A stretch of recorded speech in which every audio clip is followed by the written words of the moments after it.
11.15 at Savatthi, Jeta's grove.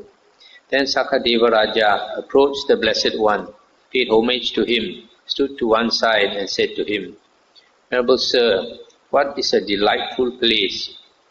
And the Buddha said, shrines in parks and woodland shrines, well-constructed lotus ponds. These are not worth a 16th part of a delightful human being, whether in a village or forest, in a valley or on the plain. Wherever the Arahants dwell is truly a delightful place. That's the end of the sutta. So here the Buddha is telling Sakka Devaraja, wherever the Arahants dwell, that place is a delightful place.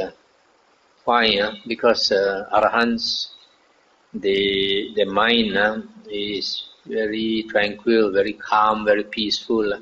So it influences the environment. Wherever you can find holy men, the environment becomes in a way holy, because the devas and the devis will protect this holy person, and the place around there will be very peaceful. So that's why the Buddha said, in the Mangala Sutta, it's good to see Aryas, noble ones, and to support holy men. If we live near holy men, then we also will have a good influence on us. 11.18 at Savatthi. There the Blessed One said this, monks, once in the past, Sakka Devaraja addressed his charioteer, Matali thus, harness the chariot with its team of 1,000 thoroughbreds, friend Matali. Let us go to the park grounds to see the beautiful scenery. Yes, your lordship, Matali the charioteer replied. Then he harnessed the chariot with its team of 1,000 thoroughbreds and announced to Sakka Devaraja, the chariot has been harnessed, dear sir. You may come at your own convenience. Let's stop here for a moment. You see this Sakka Devaraja, whenever he wants to go for a ride, makan angin, he will ask his charioteer, the driver Matali, to get his horses. He has 1,000 white horses. So you see in heavens also you have animals. In the suttas we find in the heavens we have many animals. We have, as mentioned, we have like naga, snake spirits. We have garuda, bird spirits. Then we have fishes also, timingala, mentioned huge fishes, because in the heavens also got the ocean, very big ocean. So, and not to mention Ganesha, the Indian elephant god. Then monk Sakka Devaraja, descending from the Vajayanta palace, raised his joined hands in reverential salutation and worshipped the different quarters, that means the north, south, east, west. Then Matali the charioteer addressed Sakka in verse, these all humbly worship you, those versed in the triple Veda, all the Khatyas, nobles reigning on earth, the 4 great kings and the glorious 30. So who, O Sakka, is that spirit to whom you bow in worship? Stop here for a moment. So before Sakka Devaraja entered the chariot, he bowed to the 4 directions. And Matali was surprised. Matali the Deva, he said, these who are versed in the triple Vedas, that means the Brahmins worship you, and the noble caste, the warrior caste, the Khatyas, they also worship you. And 4 great heavenly kings also worship you. And the 30 Devarajas in the Tapa Timsa heaven, they also worship you. So whom are you worshipping?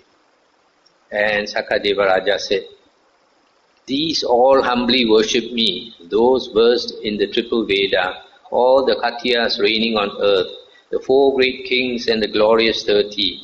But I worship those endowed with virtue, those long trained in concentration, those who have properly gone forth with the holy life their destination.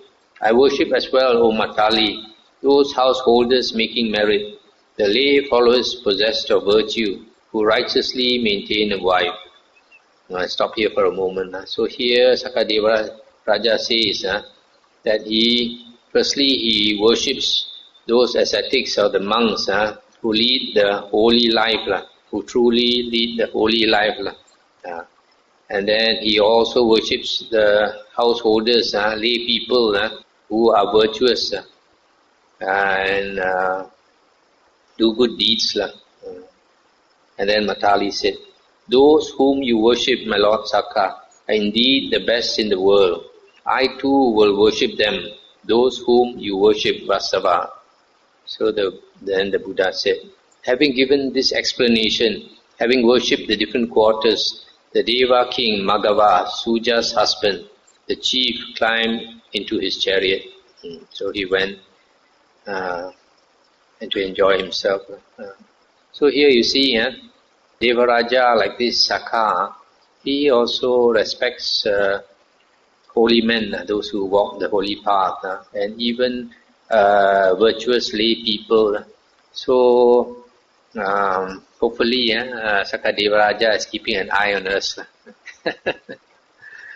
So actually, as long as a person is virtuous, there will be beings that protect you if you are virtuous. Just like Sakka Devaraja here says, he respects those virtuous people. 11.22 at Savatthi in Jeta's Grove. There the Blessed One said this, monks, once in the past a certain ugly, deformed yakka sat down on the seat of Sakka Devaraja. Stop here for a moment. Yakka is a deva, is one of the heavenly beings. Those devas in the Sakka Devaraja's realm are also called yakkas. But this fellow is an ugly, deformed yakka. So he went to sit on the king's Sakka Devaraja, the king's throne. He went to sit there. Thereupon the Tavatimsa Devas found fault with this, grumbled and complained about it, saying, it is wonderful indeed, sir. It is amazing indeed, sir. This ugly, deformed yakka has sat down on the seat of Sakka Devaraja. But to whatever extent the Tavatimsa Devas found fault with this, grumbled and complained about it, to the same extent that yakka became more and more handsome, more and more comely, more and more graceful. Then monks, the Tavatimsa Devas approached Sakka and said to him, here, dear sir, an ugly, deformed yakka has sat down on your seat.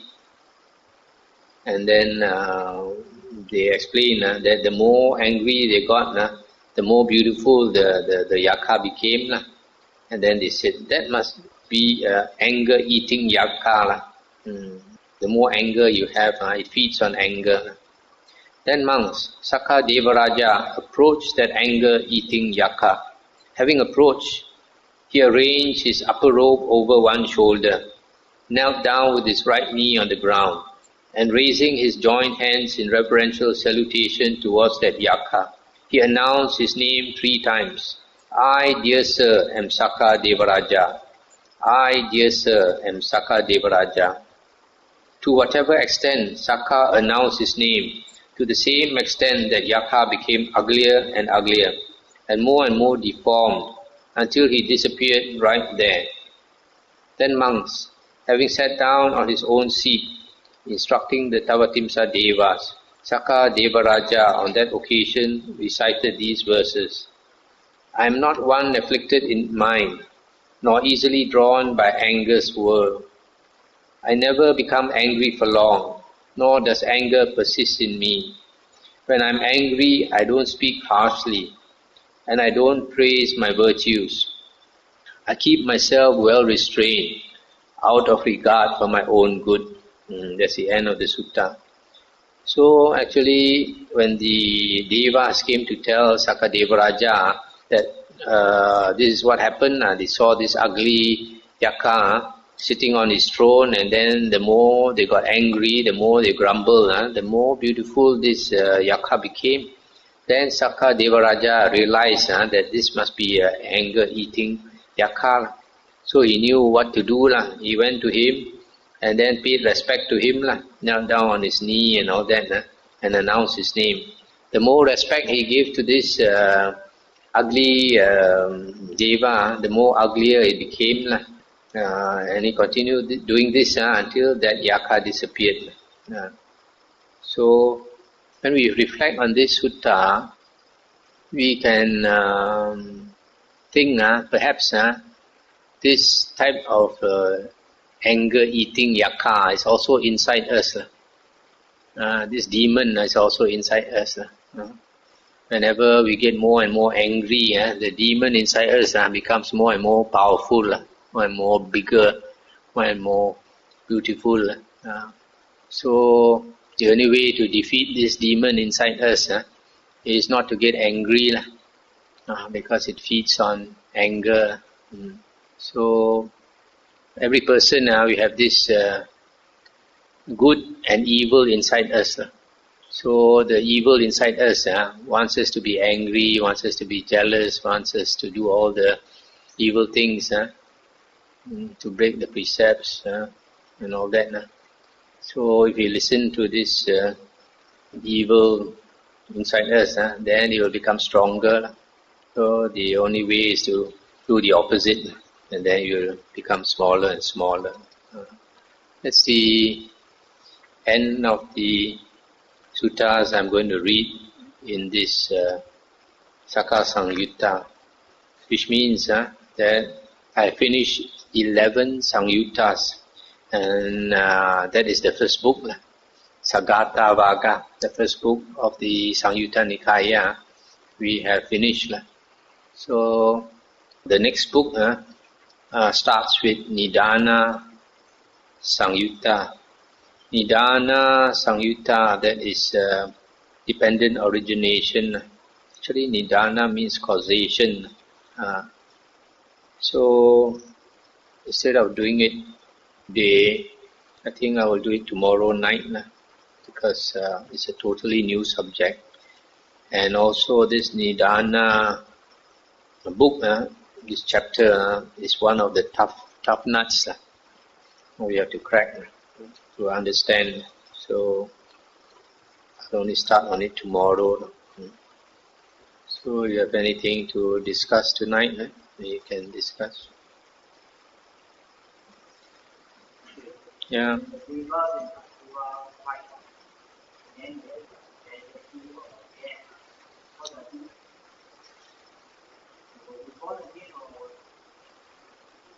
I guess if the devas die, just like us, we will be reborn according to our karma.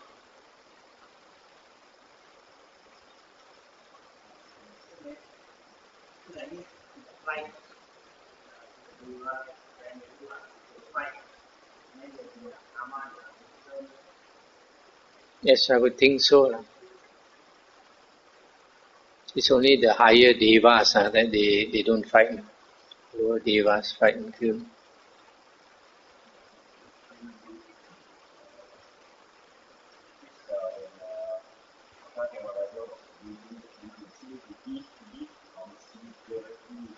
Hmm?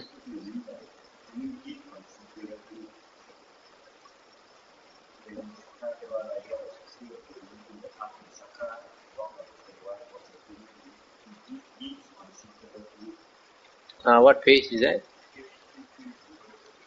230. 330. Which one? He gave gifts considerately. 638. Let's look at the footnote. 638. I guess it means he gives considerably. Gives a lot. I think it means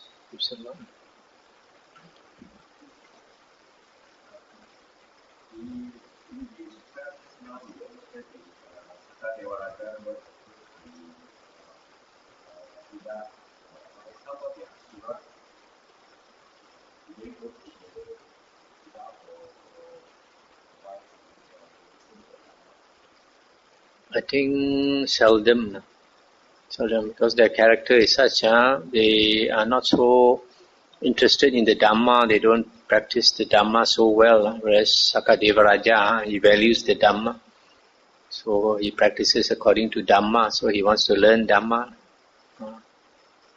There is one sutta where one of the kings of the lowest heaven, 4 great heavenly kings, he came to tell the Buddha that many of the devas under the 4 great heavenly kings, they don't like the Buddha and they don't like the Buddha's disciples because the Buddha encourages people not to kill, not to steal, not to commit adultery and all that.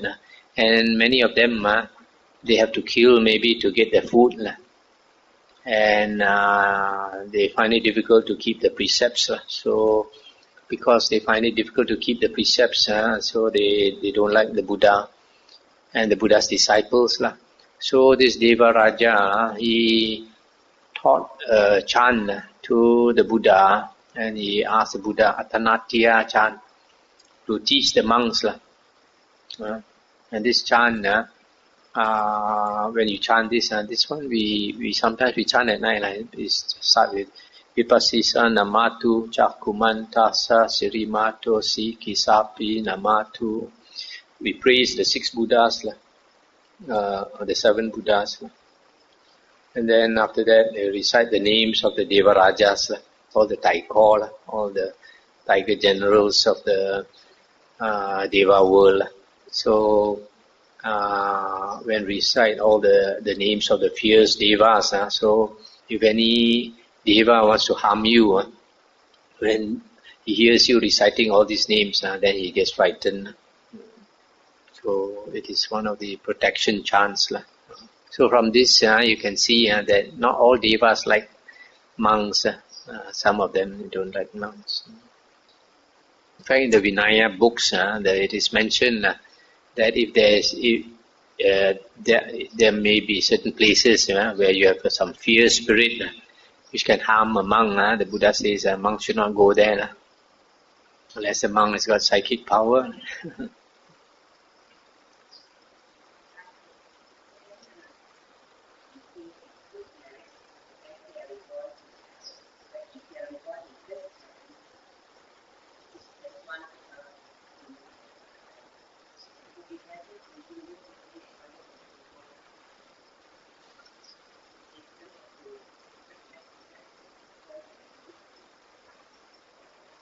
But not all of them. It depends on their blessings.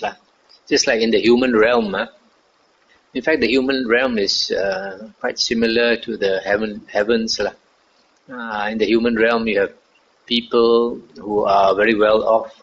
They have an extremely good life. On the other hand, you have people like in Africa or India who are very poor and who suffer a lot. So it all depends on our karma. You can't want to choose. Oh, I want to go here and be reborn here, reborn there. All depends on your karma. Is there a way to choose that? You know that once you form the environment, would there be a way to choose that? To choose to fall in the realm? This is what people say, but I think it's not necessary. Not necessary to be after your human birth to come back as a human being, because this heaven rebirth is like a rest, like a rest before you come down and exert yourself again.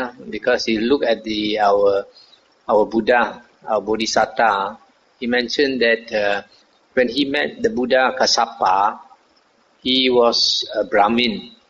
He was a Brahmin and he didn't want to see the Buddha Kassapa even. But his friend pulled him, so he had to go. And then his friend asked the Buddha to teach some Dhamma to this Bodhisattva out of compassion. And the Buddha did.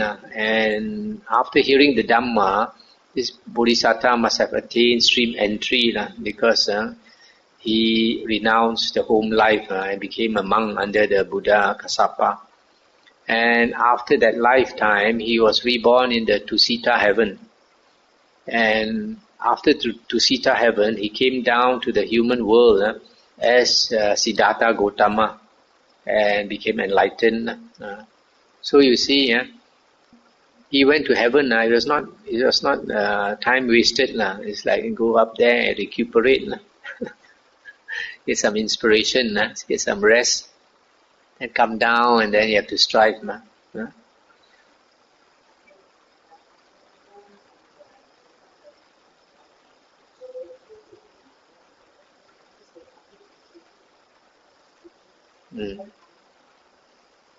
It's just like human beings. When human beings go to war, to kill each other, but then, it's not that, sometimes not that you like to do it. It's just that you have to go collectively. You have to defend your country, you have to defend your people. So the karma is not so heavy.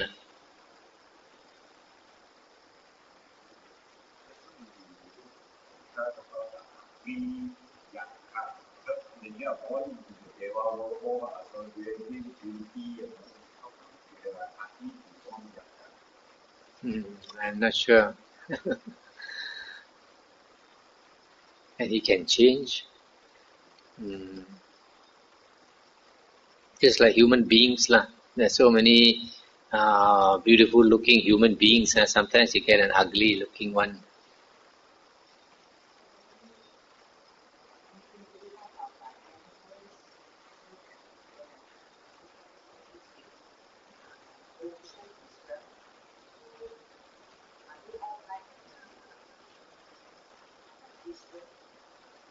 Yeah, they are in the heavenly world. You can't see because they're so far away. And secondly, they are in a different world. They are in a different realm. Just like if devas are around us or ghosts are around us, we cannot see. Our human eye cannot see, but they are around us. So in the same way, these heavens, they are up there. But if you use your telescope to look, you won't be able to see because they are in a different realm.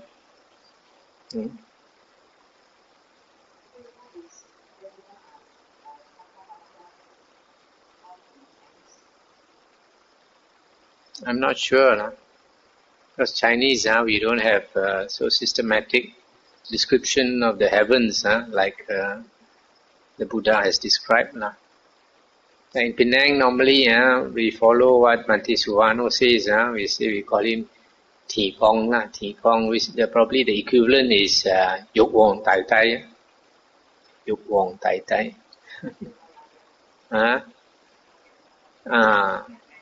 Dục Wong Tai Tai. Okay, we stop here for tonight. Transfer Merit.